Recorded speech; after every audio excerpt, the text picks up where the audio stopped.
I'm here with a local legend. This is Ray Crosado. Ray Crosado's been collecting since I think before there was even an organized hobby. I mean, this is one of the pioneers, certainly in Canada, in terms of baseball knowledge, history, collecting. And one of the things that Ray has had in his collection that he's selling to me today, which I'm going to let Ray talk about, is a 1962 Roger Maris autographed baseball card. And along with this card, Ray, comes a really interesting piece. This piece, thanks, Mike.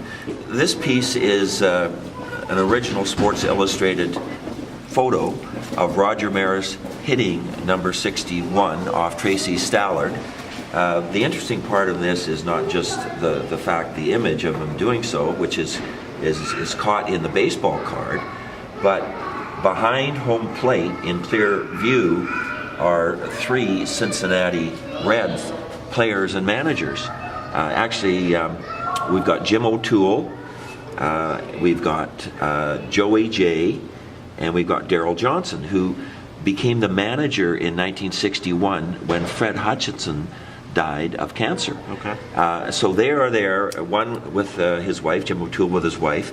So the dramatic moment breaking Babe Ruth's record is caught with Cincinnati looking to scout the Yankees, if you will, and having key seats watching the event of Roger Maris hitting number 61. And that was on the last day of the season, right? That's correct. That went right down to the very last game, and he broke the record.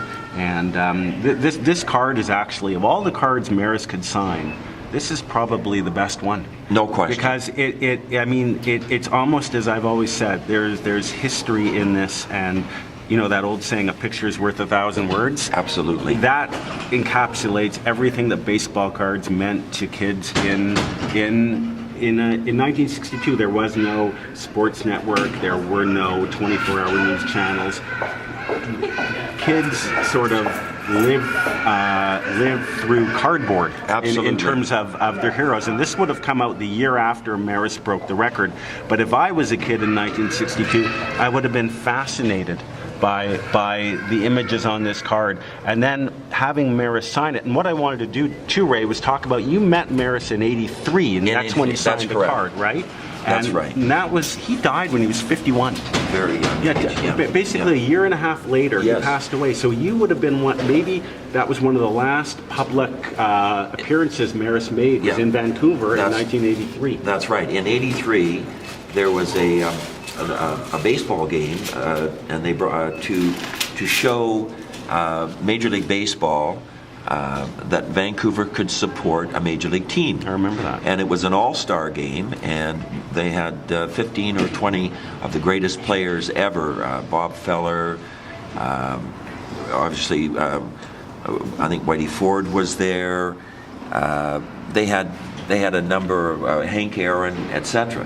And I was fortunate enough to be invited to, I guess it was like a cocktail party, with some of my friends from Molson's, and I actually had a brief chat with Roger, and he signed this for me, as did Feller, and I probably got 15 or 20 autographs that evening. Well, you had the foresight to be decades ahead of people in terms of understanding future appreciation for documenting sport, and proof of that is you picked the right card to have Maris sign. It's incredible. And I'm not even going to get into the fact that these days, this is a guy who knows autographs better than all the guys working at these authentication places, but another story for another day.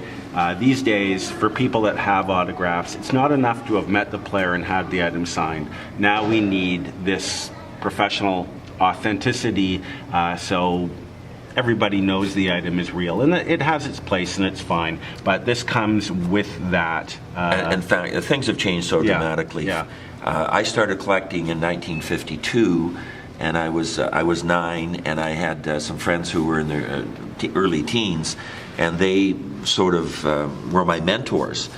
And when they went to high school, I would be about 12, and they gave me all of their cards, the ones that we had collected together. And Okay. the thing about this, there were two boys, the Turpin family. The thing about these guys was that they never we never threw our cards against the wall. You took good care of them. Everything was pristine, Yeah. and I was so fortunate, absolutely lucky. They gave me all their cards, and their cards were complete sets from 1952 to eventually 1964, which I carried on. Right. So I had everything basically in mint condition from 52 up. And as I say, I was just a young kid, but as I got a little older, I appreciated how wonderful this hobby was.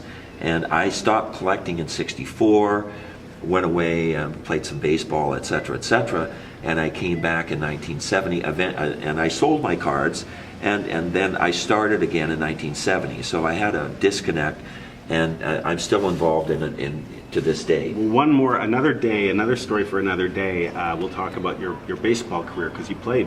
Ray actually played it was in the New York Yankees system, and I know about that, and we'll talk about that next time. One quick thing I wanted to say is, so many people that I run into that are, older now, stopped collecting in 1964, and I'm convinced that it's something to do with the Beatles, or something to do with girls, or something to do with like a time and a place where that's a good point. Actually, life is changing. Yeah, and for me, it was a career thing. Okay.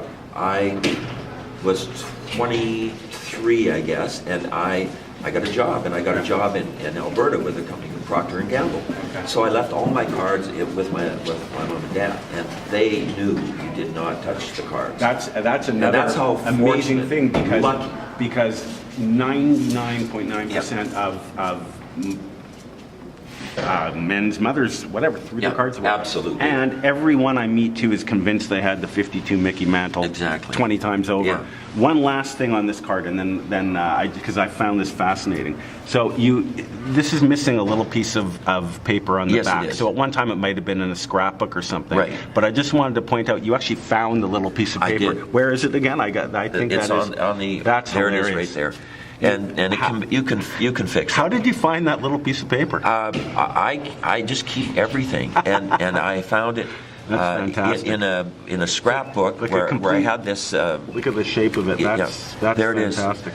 So I had to bring it to you because it can be repaired. Yeah, I wouldn't try. I would Yeah. leave it. I think it's just a greater story to see it. I exactly. think that's, you'd have to cut it and then I never know. It how looks. to do I don't know. Yeah, but it is. It looks great just to have that. Okay, so a fascinating piece. 1962 Roger Maris signed baseball card. That's all the authenticity you need right here.